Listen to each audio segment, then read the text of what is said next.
Eclesiastes 2, de 1 a 11, diz assim: Disse comigo, vamos, eu te provarei com a alegria. Goza, pois, a felicidade.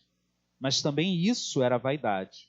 Do riso, disse, é loucura, e da alegria, de que serve?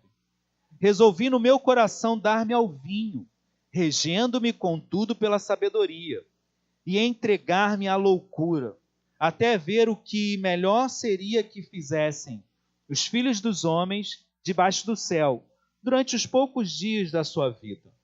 Empreendi grandes obras, edifiquei para mim casas, plantei para mim vinhas, fiz jardins e pomares para mim, e nestas plantei árvores frutíferas de toda espécie. Fiz para mim açudes para regar com eles o bosque, em que reverdeciam as árvores. Comprei servos e servas, e tive servos nascidos em casa. Também possuí bois e ovelhas, mais do que possuíram todos os que antes de mim viveram em Jerusalém. Amontoei também para mim prata e ouro e tesouros, de reis e de províncias. Provi-me de cantores e cantoras e das delícias dos filhos dos homens, mulheres e mulheres. Engrandeci-me e sobrepujei a todos os que viveram antes de mim em Jerusalém. Perseverou também comigo a minha sabedoria.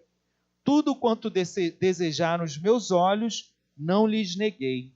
Nem privei o coração de alegria alguma, pois eu me alegrava com todas as minhas fadigas, e isso era a recompensa de todas elas. Considerei todas as obras que fizeram as minhas mãos, como também o trabalho que eu, com fadigas, havia feito. E eis que tudo era vaidade, correr atrás do vento, e nenhum proveito havia debaixo do sol. 2 meses com essa ideia de simplificar a vida. Como é que está a tua caminhada? Já deu para perceber que não é fácil. Eu, sinceramente, fico tentando me colocar no seu lugar, 2 meses ouvindo o mesmo assunto, sendo desafiado a remexer coisas que estão estabilizadas, que não deveriam ser desse jeito, mas estão lá. E a vida caminha, isso cansa ser desafiado o tempo todo. Até dá vontade de deixar a vida seguir. Mas eu acho que nesse último domingo que a gente vai falar sobre isso, talvez a principal bandeira que a gente precisa levantar é a da não desistência. Não desista. Não sei o quanto tem sido difícil ou muito difícil para você, mas de certa forma, mesmo sem perceber, ou talvez não sendo o suficiente para te animar, você está no caminho. Ouvir essas coisas e pensar sobre essas coisas te coloca no caminho. E é um caminho longo. E é a frase que eu sempre repito, e repito e repito, que a caminhada cristã é uma longa caminhada na mesma direção. É uma caminhada longa, que às vezes parece que não vai dar a lugar nenhum, ou não tem resultados, mas está tendo. As coisas estão acontecendo porque elas acontecem no caminho. Por isso é tempo da gente encontrar o foco que Deus chamou para a gente viver. E isso é o centro de uma vida simplificada. A gente saber para que eu vivo. Não só saber para que eu vivo, mas começar a aprender a dizer não para todas as outras oportunidades que não são o foco da minha vida. Aprender a negar o meu tempo, o meu vigor, as coisas que eu tenho que são limitadas para viver aquilo que Deus me chamou para viver. E a grande pergunta que a gente tem que se fazer hoje é: será que vale a pena? Vale a pena ter tanto trabalho para mexer e remexer na sua vida? E eu quero que você comece essa mensagem de hoje pensando no seguinte: se tem sido difícil pensar sobre essas coisas, se tem sido difícil se confrontar a respeito das coisas que você tem feito e não deveria fazer na sua vida, no seu dia a dia, você precisa entender que o custo de uma vida fora da rota, fora do seu caminho correto, é muito mais alto. Porque os anos não voltam. A gente pode correr e voltar para a rota, mas os anos que passaram, passaram. Os dias que passaram entre os nossos dedos foram embora. E aí a gente precisa ter a certeza de que a gente está no caminho certo. E eu acho que hoje a nossa conversa é sobre isso. Será que eu estou no caminho certo? Quais são os acertos que eu realmente preciso fazer? Normalmente, quando a gente pensa sobre isso, vou julgar a minha vida. Será que a minha vida é legal? Qual é a régua que eu uso para medir se a minha vida está no caminho certo ou não? De maneira consciente ou não, a régua que a gente usa é a satisfação. Se eu estou feliz, está legal. Se eu estou infeliz, eu preciso fazer alguma coisa para mudar. Só que isso tem um risco alto. Porque se você assiste televisão, se você anda pelas ruas, se você navega na internet, você está exposto o tempo todo a comerciais. E os comerciais, eles são craques em colocar na gente insatisfação em relação ao que a gente vive. A gente sempre precisa de algo melhor, mais moderno, mais bonito, diferente. E aí é forte, porque se eu ganho X, e eu vejo o meu amiguinho do lado ganhar X também, eu falo assim, pô, eu estava feliz quando eu ganhei o meu, mas quando o outro ganhou, eu já começo a ficar encucado. Mas ainda estou bem. Mas se ele ganhou 2x, pronto, a minha vida não presta. Eu não estou vivendo o melhor de Deus, porque ele ganhou 2x e eu ganhei um só. E quanto a gente deixa essas coisas determinarem as nossas ações e os nossos pensamentos? Eu tenho pensado muito a respeito disso, porque parece ilógico, vamos ser sinceros, parece ilógico, mas a nossa sociedade, ela nos constitui para querer sempre mais, para ter sucesso, para vencer. E sempre quando você consegue algo, você é levado para o próximo nível, conseguir mais uma coisa. Parece aqueles videogames que não tem fim, e quando você fecha uma fase, tem outra, e tem outra. E a satisfação de fechar uma fase serve só para te levar para outra.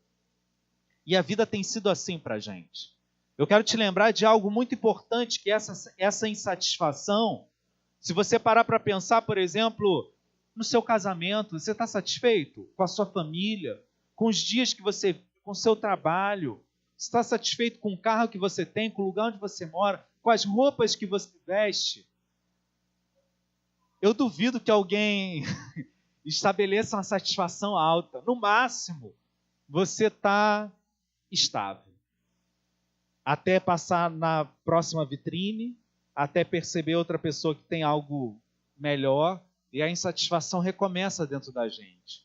Mas a gente precisa aprender a buscar de Deus o que é meu, o que eu sou capaz. Nem sempre ter mais é o melhor para mim. Nem sempre continuar ganhando coisas vai ser o melhor para mim. Para muitos é uma grande tragédia. Eu lembro, por exemplo, das histórias, já teve reportagens sobre isso, pessoas que ganharam na Mega Sena. Todas elas tiveram a sua vida destruída.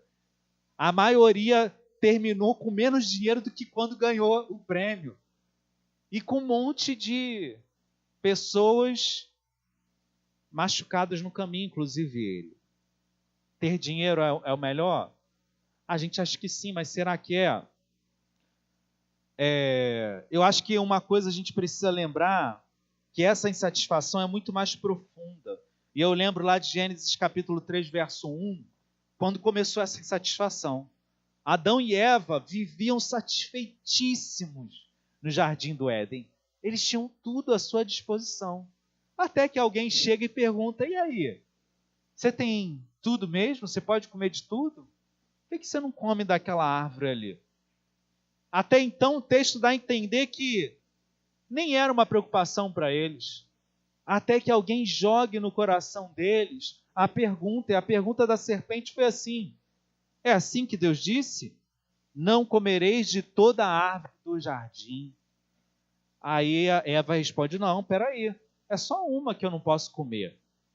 Mas parece quando você percebe que, bom, aquela ali eu não posso. Pô, mas eu bem que queria. E o texto vai dizer que aquilo começa a mudar o coração de Adão e de Eva e diz que o fruto passa a ser desejável. Era desejável de se ver e de se comer. Sabe aquela vontade de ter o que você não tem? E parece que naquele momento eles decidem que o único fruto capaz de satisfazer eles era a única árvore, era o único que eles não poderiam comer. E não é assim com a gente hoje? A única coisa capaz de nos satisfazer é aquilo que a gente não tem. Aquilo que está um pouquinho longe do alcance das mãos. Que vai nos exigir atropelar alguém, dizer não para coisas importantes, fechar portas que não deveriam estar fechadas. E essa insatisfação é crescente. Ao ponto de a gente sempre estar querendo mais. Deus não proíbe porque Ele é malvado. Ele proíbe porque essas coisas que estão longe da gente nos fazem mal. A gente precisa reencontrar a certeza da verdade de que Deus nos ama e cuida de nós. Tudo que Deus diz não, Ele está dizendo porque nos ama. E eu preciso aprender a entender isso de maneira prática e real. Adão e Eva descobriram o que nós percebemos todos os dias. Que viver fora dos limites, fora da provisão de Deus, nos leva a uma insatisfação fatal e insaciável. Quando eu desejo viver longe, fora daquilo que Deus provê, lembra que a gente falou? Por exemplo, do dinheiro. O que é o cartão de crédito? Obviamente, irmãos, estou generalizando, você pode usar o cartão de crédito para melhorar a sua vida financeira, para recalcular e pensar. Mas, via de regra, o que a gente faz? É o normal. Eu não tenho dinheiro para comprar essa cadeira, mas eu tenho cartão de crédito. Na verdade, eu não preciso dessa cadeira, mas eu passei, ela estava na vitrine e pareceu tão desejável. E aí eu vou lá, passo o cartão, com um salário que já acabou. Ah, mas mês que vem eu me viro. Mas eu vou ter a cadeira. E aí a gente faz isso com a nossa questão emocional, com nossas questões físicas. Cara, estou no rodízio, não aguento comer mais nada. Mas vem aquela pizza que você queria. Ah, mais um pouquinho mais. E aí eu fico sempre estendendo os limites que Deus estabeleceu. Aí eu passo a noite mal, vomitando, com dor de barriga, queimação. Mas eu me satisfiz. Até a próxima vontade, percebe? Eu tenho encontrado, não que eu seja perfeito, tá, irmãos? Mas eu tenho encontrado a verdade de que quando você começa a deixar essas coisas e viver numa vida mais limitada, menos abundante, você se acostuma e encontra alegria nela. Você não precisa estar sempre enchendo a barriga, você não precisa estar sempre gastando todo o dinheiro. A gente é tentado o tempo todo com isso. E eu acho legal o texto que a gente leu, para a gente mergulhar um pouquinho na Bíblia. Salomão começa com essa proposta. Durante todo o livro de Eclesiastes, a ideia dele, e ele que é o homem mais sábio, é perceber o que faria a vida valer a pena.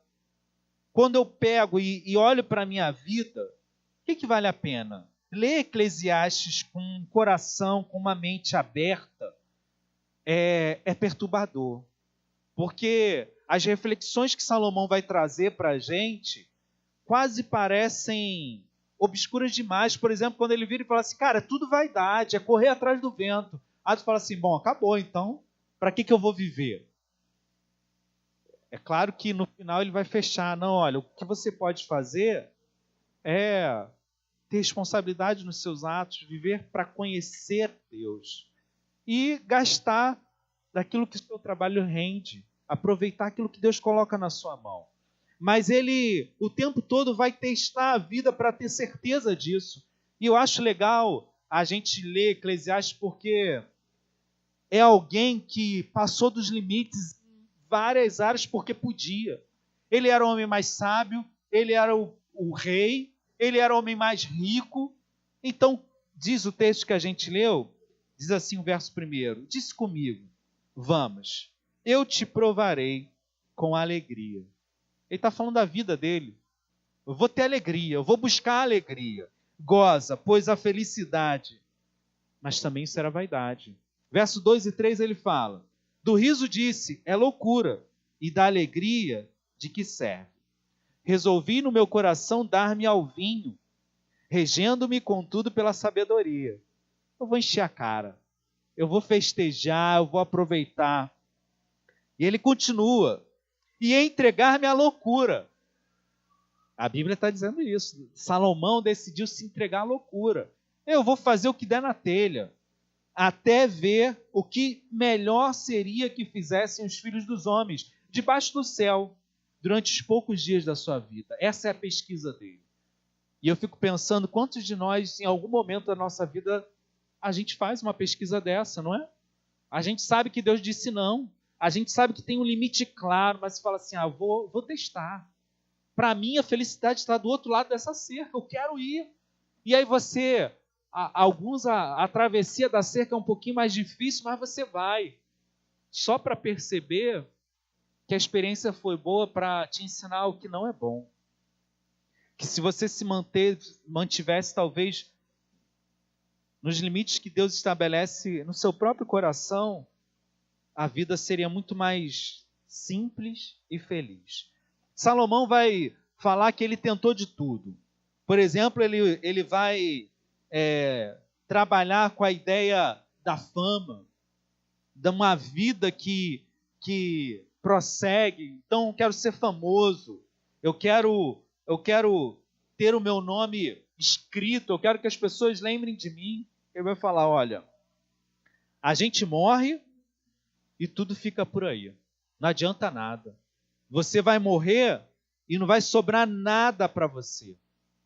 Não adianta.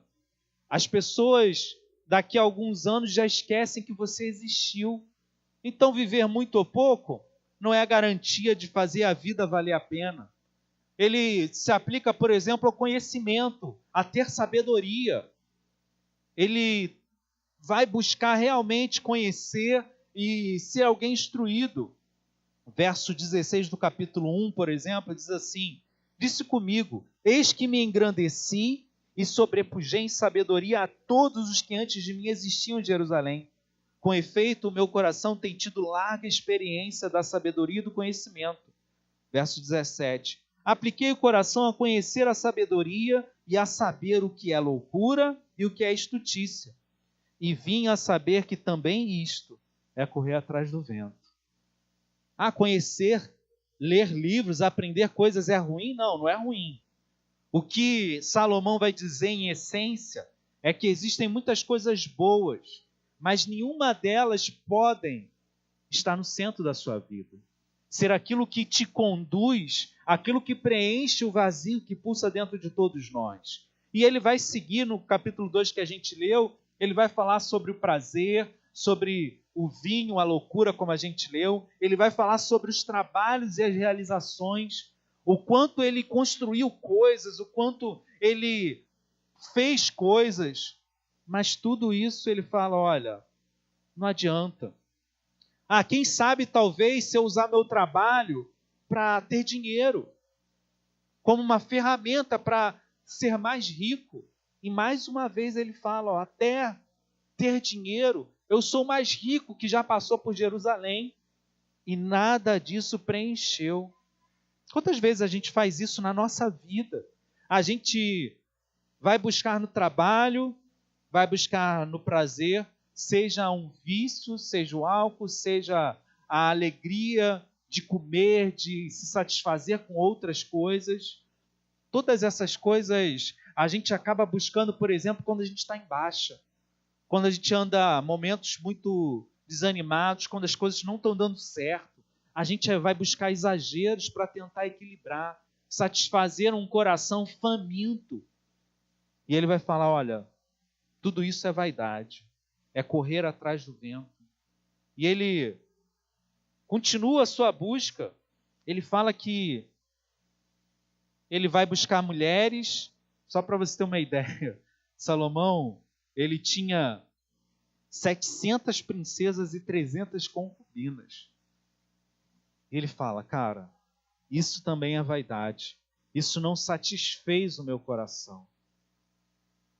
Ele procura a fama e nada disso satisfaz o seu coração.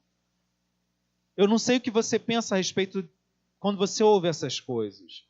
Porque no fundo, irmãos, eu acho que a gente tem pequenas salas escuras dentro da nossa mente, do nosso coração, em que a gente mantém algumas dessas coisas guardadas.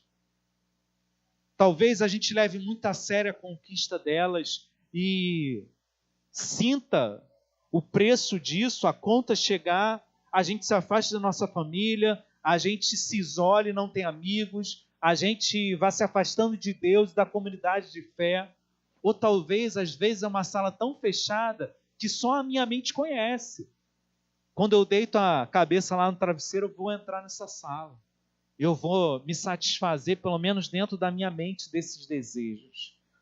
Até isso é vaidade, é correr atrás do vento, é manter um caminho que vai te levar no final ao sofrimento, que parece belo, que parece confortável, que parece ter uma função na sua vida, mas na verdade, como a gente falou no início, é uma porta que eu abro para ser roubado. É uma porta que eu abro na minha vida para não me saciar em Deus, porque essa é a grande descoberta de Salomão. Ele vai dizer, olha, a sociedade vai nos conduzir, como eu falei, para a gente sempre ter mais. Eu fiquei pensando sobre isso, irmãos. Como é que eu crio os meus filhos? Eu crio eles para ter sucesso. Aí quando eles falam assim, para que eu vou estudar? Para você ter um bom emprego, para você ter o melhor salário que você puder, para você não ter um emprego meia bomba. Aí aquela... Lembrei do Daniel, que faz música, né? Mas é só porque é clássico, né? Teu filho chega para você e fala assim, você é músico. Não! Ou então fala, você é pastor. Ah, não, vai ser médico, meu filho, vai ser engenheiro. Profissões que enchem os nossos olhos. Porque na sociedade, nós somos parte dela, nós somos conduzidos a ter mais. A alegria, percebe? A alegria está em ter mais. A alegria está em satisfazer os desejos do seu coração. Porque a gente está aqui dentro da igreja e a gente não consegue enxergar isso. A alegria não está nessas coisas. Porque, no fundo, essas salas escondidas dentro do nosso coração continuam ativas dentro da nossa visão de mundo. E elas nos moldam. Você acha que não tem perigo nenhum, mas ela está moldando quem você é e cada decisão que você toma. Eu me surpreendi, para o bem, quando a gente foi no aniversário do filho de um amigo meu, né, que era pastor também, e na hora final ali da oração, ele usou essa frase, eu achei muito legal. Ele falou assim, olha, eu não crio o meu filho, ele usou mais ou menos isso. Eu não crio o meu filho para ter sucesso. Eu crio ele para ser um bom cristão. Entendendo que se ele for um bom cristão, ele vai ter sucesso nas coisas que Deus colocar no coração dele. Eu acredito nisso. Ou eu quero equilibrar dois caminhos? Eu acredito realmente que se meu filho conhecer a Cristo, amar o Senhor, ele vai tomar as melhores decisões? Ou eu quero construir caminhos paralelos? E preste atenção, eu sou pai, eu sinto isso na prática, mas isso serve para a minha vida diária. Eu estou falando em relação aos filhos, mas se você não tem filho, você pode pensar em relação a você. O que acontece? Se eu tenho uma decisão todos os dias, meu filho tem que fazer o trabalho de casa e estudar para a prova. Mas ele também tem que fazer a devocional. Mas não tem tempo para tudo, o que roda? A devocional. Deus entende, né? Deus conhece o nosso coração e Ele sabe exatamente as nossas dificuldades. Não é assim que a gente fala? O que é felicidade para você? O quanto você tem corrido atrás do vento? E eu volto ao primeiro versículo. O diabo veio para roubar, matar e destruir. Mas eu vim para que vocês tenham vida. E vida em abundância. Enquanto a gente mantém decisões da nossa vida baseadas em valores que são contrários ao que Deus fala, eu estou dizendo, pode roubar. É como se eu pegasse minha carteira e deixasse ali na calçada. Pode roubar a minha vida. Faz o que quiser. Porque eu acho que a tua opção não é tão ruim assim. Preste atenção na sua visão de mundo.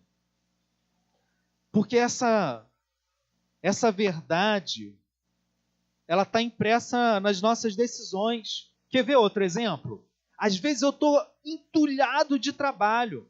Eu trabalho em 2, 3, 4, 5 empregos. Ou eu trago trabalho para casa, o meu trabalho talvez me suque demais. Eu não tenho a capacidade de dizer não, porque eu penso, vai diminuir o meu salário.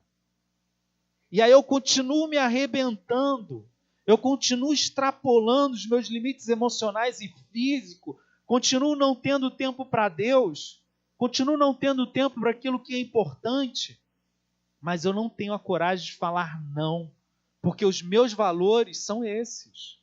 O dinheiro é o centro, é o meu Deus. A felicidade está baseada no que eu posso comprar, no que eu posso ter, no que eu posso ostentar para os outros. Eu quero realmente te chocar um pouquinho hoje, para você medir. Não está tudo bem se você não fizer a devocional hoje. Não está. Não está. Não está tudo bem se você passar um dia sem abrir a sua Bíblia. Não está. Porque você está dizendo que Deus é só um acessório. Você está dizendo que Deus não precisa te guiar, porque você sabe das coisas e a gente volta. O nome disso é autossuficiência, autogoverno, autossatisfação. Você é capaz de ir sozinho, você não precisa de Deus. Aí a gente cantou, Senhor, renova-me, porque tudo que há dentro de mim precisa ser mudado. Tudo que há dentro de mim precisa de mais de ti, é verdade. Mas quando eu termino um dia sem ter um tempo para conversar com o meu Deus, eu estou dizendo, cara, ele não é tão importante assim. Ele vai estar me esperando e quando eu precisar eu aciono ele. Por isso que Salomão, ele nos confronta com uma verdade que, se a gente for pensar, vai mexer com as nossas estruturas, vai falar, cara, é tudo vaidade. É correr atrás do vento. Você não percebe? Você está correndo atrás de vento, você não pega nada, e é tão verdade que você não pega nada, que as coisas pelas quais a gente luta hoje, daqui a um ano a gente nem lembra mais. Mas a gente deu sangue, a gente deu nosso tempo, a gente acabou com o nosso corpo, acabou com o nosso emocional, destruiu relacionamentos, mas está valendo, porque todo mundo vive assim. Você é feliz porque você tem coisas? Aí eu penso em Jó. O que prova que realmente você encontrou a verdadeira felicidade e encontrou Deus de verdade é quando está tudo bem perder coisas. As coisas não são o centro da sua vida. E aí quando as coisas não são o centro da sua vida, tudo bem repartir. Mas se elas são o centro da minha vida, eu vou levantar muros. Eu não quero que ninguém toque, eu não quero dividir com ninguém. Porque dividir essas coisas significa dividir minha felicidade. Significa diminuir o meu prazer. Olha só. Isso mexe comigo, irmãos. Eu estou falando para você, mas é o peso de todo pregador. Você fala para você mesmo. Me inquieta ver essas verdades na minha vida. Me inquieta. Me inquieta perceber o quanto eu sou mundano nos meus valores. O quanto eu sou guiado não pela verdade de Deus. Porque se eu tiver que pensar, se eu vou na igreja no domingo, louvar ao Senhor, ouvi-lo, aprender mais dele, ou vou resolver uma coisa que eu não consegui resolver na semana, a maioria de nós corta o domingo. E provavelmente, irmão, se eu não tivesse que trabalhar, eu também cortaria.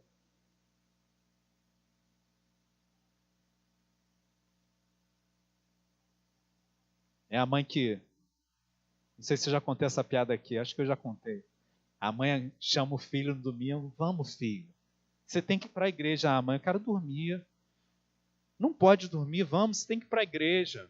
Ah, mãe, me dá 2 razões para eu ir. Bom, hoje é domingo e você é o pastor. Aí ele tem que levantar para ir. Aí a gente pensa, não, eu não quero responsabilidade, não quero cargo na igreja, porque senão vou ter que ir. Não é esse pensamento que no fundo a gente tem? Não quero pegar nada esse ano, porque eu quero poder faltar. E não é faltar pelo legalismo, pela religião. Cara, isso aqui tem que ser um prazer para mim. Tem que ser um anseio da minha semana. Se eu caminho com Deus todos os dias, estar no domingo é a emoção. Será que alguém vai conseguir trazer um visitante? Eu vou poder ajudá-lo a conhecer a Cristo? Será que a minha vida vai poder impactar alguém? Eu vou poder orar e dar um bom conselho? Será que a gente vai cantar e sentir a presença de Deus de maneira mais poderosa do que domingo passado? Será? E aí a minha expectativa cresce, porque não depende se a igreja tem isso ou aquilo, ou quais são as pessoas que estão aqui, se as pessoas são legais ou não são. Depende do meu coração estar em Deus. Mais uma vez, irmãos, a gente avalia a igreja também pela mesma régua do mundo. A igreja é boa quando tem coisas a me oferecer, quando tem, cara, a igreja deveria ser minha família, deveria ser o lugar que eu estou, porque Deus me colocou ali. Eu rio para não chorar, mas as pessoas vêm, eu acho que, 8 de 10 tem esse mesmo discurso. As pessoas vêm, pastor, Deus está me trazendo para esse lugar. Deus falou meu coração, tem que estar aqui. É o lugar que eu tenho que estar. Mas quando ela vai embora, Deus sai da equação. Não, olha, não estou feliz, tem alguma coisa. Para ir, quando chega, quando é a alegria, Deus é importante. Deus está trazendo. Mas algo, parece que a serpente nos faz perguntas. Pô, você não poderia ter isso? Um ministério infantil maior, uma igreja que tenha um imóvel, uma equipe de louvor ou um pastor melhor? Eu preciso desse fruto. E aí você, insatisfeito, vai buscar outros frutos. Percebe? Como a vida seria muito mais simples. Para fechar,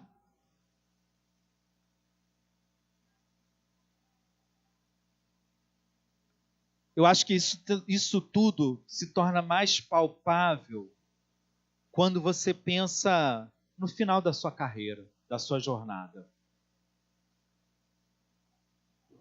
Para onde que a sua vida está indo? Se você for olhar para a sua vida, para as suas decisões, para onde que você está caminhando? Será que eu consigo perceber isso? O grande desespero de Salomão era não desperdiçar a vida, e por isso que ele fala de ser vaidade, de correr atrás do vento. E eu fiquei lembrando quando a gente chega lá no leito de hospital, 2 coisas são importantes, já teve pesquisa, a experiência comprova isso, para mim e para você. Quais são as coisas que as pessoas falam quando estão lá no leito de hospital, prestes a morrer? Será que elas falam assim, traz aquele meu carro lá para eu ver ele aqui da janela e dar minha última olhada nele antes de morrer? Me leva lá para o meu apartamento, porque eu gastei tanto tempo limpando e arrumando ele. Eu quero morrer olhando para as coisas que eu construí. Me leva lá para o meu emprego, porque eu gastei tanto tempo construindo a empresa ou construindo minha carreira. Eu quero de novo sentar lá na minha cadeira. As pessoas não falam disso. Elas vão falar da família. Cadê meu filho? Onde estão meus pais? Meus irmãos? Fala para ele que eu estou aqui. Você quer de novo fazer as pazes? Você percebe a tolice que foi ficar sem se falar ou diminuir o contato por tantas coisas que eram tão importantes na época, mas nessa hora não é mais. Ou então você concomitante, você se preocupa se você está pronto para encontrar com o teu Criador, com Deus. Irmãos, a vida simples é caminhar na direção certa. Conhecer a Cristo precisa fazer com que eu mude a perspectiva da minha vida e investir minha única vida naquilo que realmente importa. Faz a gente valorizar aquilo que é importante, e para isso eu lembro da famosa frase de C.S. Lewis, que aquilo que não é eterno é eternamente inútil. Quantas coisas que não são eternas você tem colocado na sua vida? E eu faço outra pergunta para equilibrar a balança. O que é eterno que você tem colocado na sua vida? Do que é eterno que você tem investido o seu tempo? Você tem falado, cara, Deus me chamou para isso, Deus me deu esse dom, Deus me colocou nesse lugar, eu vou mergulhar. Lembra das nossas buscas e da busca de Salomão? A única coisa que pode preencher a minha vida de verdade é Cristo. Os meus vícios me prendem por prazeres momentâneos, que são seguidos via de regra por momentos escuros, que me diminuem, me oprimem. Só que talvez eu pense, é a única coisa que eu tenho? Pelo menos um prazer seguido de um momento de opressão é melhor do que prazer nenhum. E a gente segue nessa vida miserável. Só Cristo pode realmente ser o valor que sustenta a minha vida. Enquanto a gente investe a nossa vida em correr atrás do vento, a gente vai percebendo que a conta vai chegando no final, porque ela vai se amontoando diante da gente.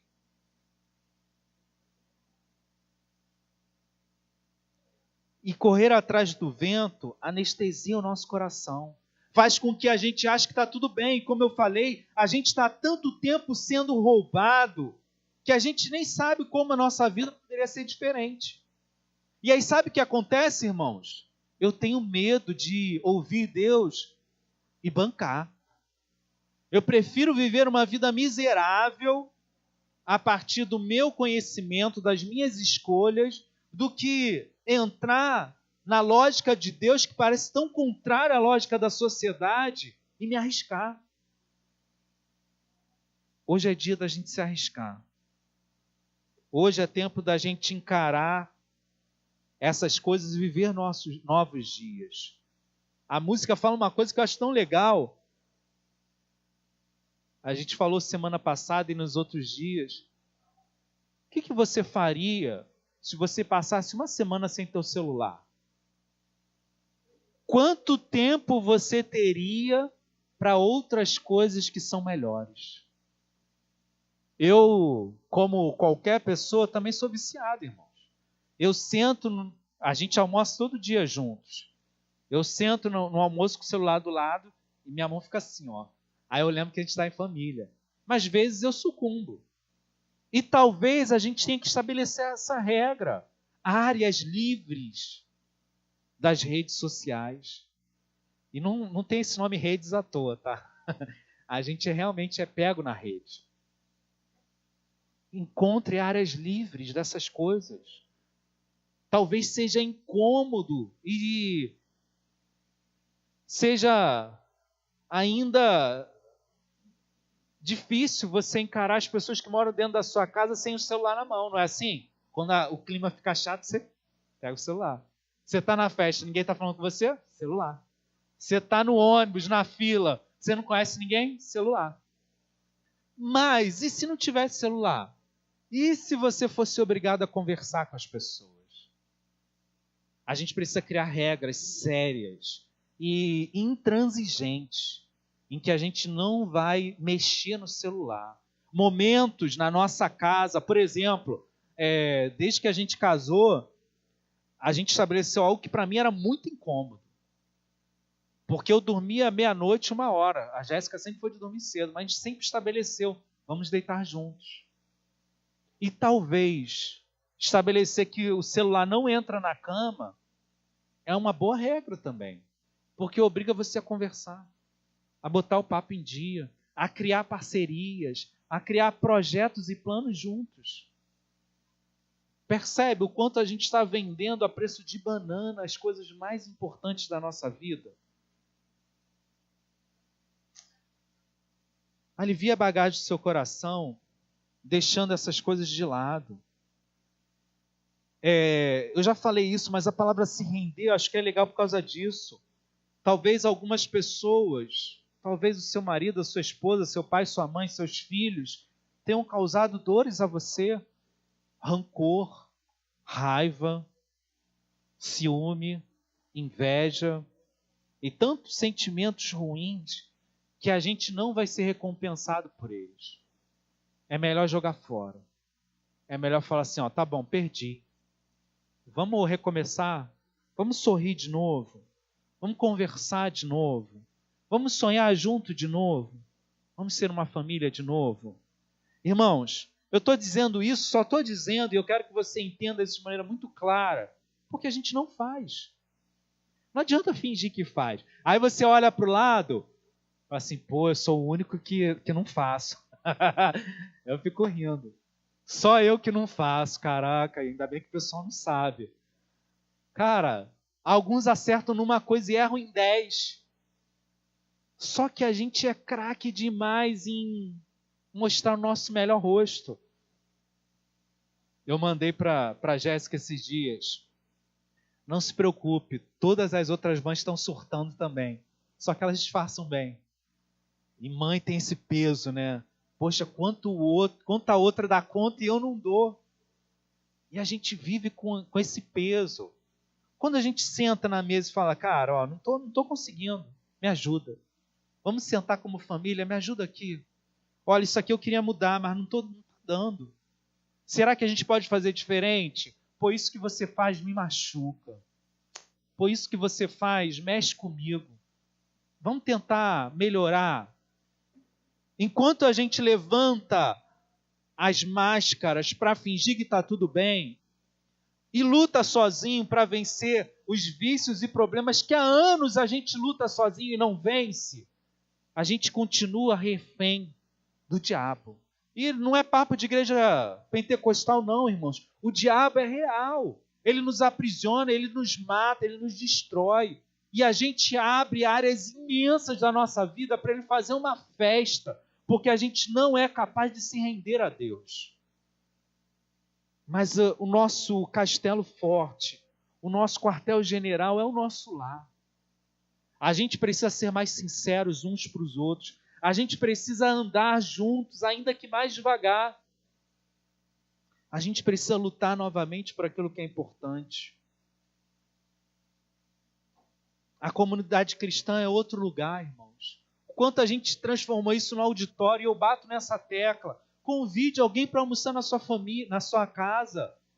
Convide alguém para tomar café com você, se arrisca. Construa amizades, as amizades não acontecem. Elas são construídas numa longa caminhada. E elas têm quebras no meio do caminho onde a gente precisa construir pontes. Ninguém é perfeito, mas a gente precisa construir isso de novo. Isso é o reino de Deus e isso é uma vida simplificada. Isso é uma vida simples. Eu espero que você tenha entendido. Eu espero que esse desafio não te jogue para baixo, mas te levante, porque no final é Jesus dizendo para a gente hoje, eu ainda acredito em você. Você não está largado na sarjeta sem alguém que acredite em você. Eu estou na jogada. Eu estou junto contigo. Vamos caminhar de novo. Vamos tentar mais uma vez. Vamos encarar esses muros altos que nos assustam. Vamos encarar essas ondas gigantes que batem a nossa porta e parece que vão acabar com a gente. Você não vai se afogar. Você não vai ficar no meio do caminho. Porque o nome disso é graça. Não depende de você e todo incômodo que a gente sente é o Espírito Santo nos chamando a caminhar. E hoje é o tempo de aceitar esse caminho. Por isso eu queria fazer algo diferente hoje, com risco de algumas pessoas ficarem sozinhas, mas quem estiver sozinho também vai ter o seu trabalho. Eu quero que a oração hoje seja em família. Eu quero que a gente ore juntos, para que Deus reconstrua isso. A gente precisa sair de novo, marido e mulher, ter tempo sozinho, pegar um cinema, olhar nos olhos e conversar de novo. Pais e filhos precisam ter tempos que vão ficar marcados na memória. Saia para ir no parque, para pegar sol, para andar. Abra o seu coração. Então, enquanto eu estou falando, eu peço que você dê aquela mexida em quem está longe. Quem está sozinho, não é problema estar sozinho, porque você tem que pensar no seu lar. Então fica sozinho mesmo, porque é o teu trabalho de pensar naquilo que Deus está falando para você hoje. Vamos lá? Vamos levantar.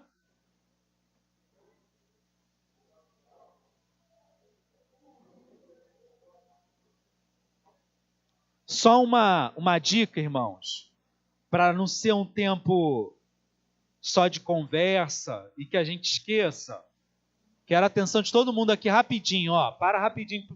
Qual é o desafio hoje? Sai daqui com uma decisão. Uma decisão que você acha que pode dar um pulo na vida da sua família. Seja, a gente vai almoçar junto todo dia. A gente vai dormir junto, no mesmo horário. A gente vai sair uma vez por semana para ir num parque. Não sei. Deixa Deus despertar uma decisão no seu coração.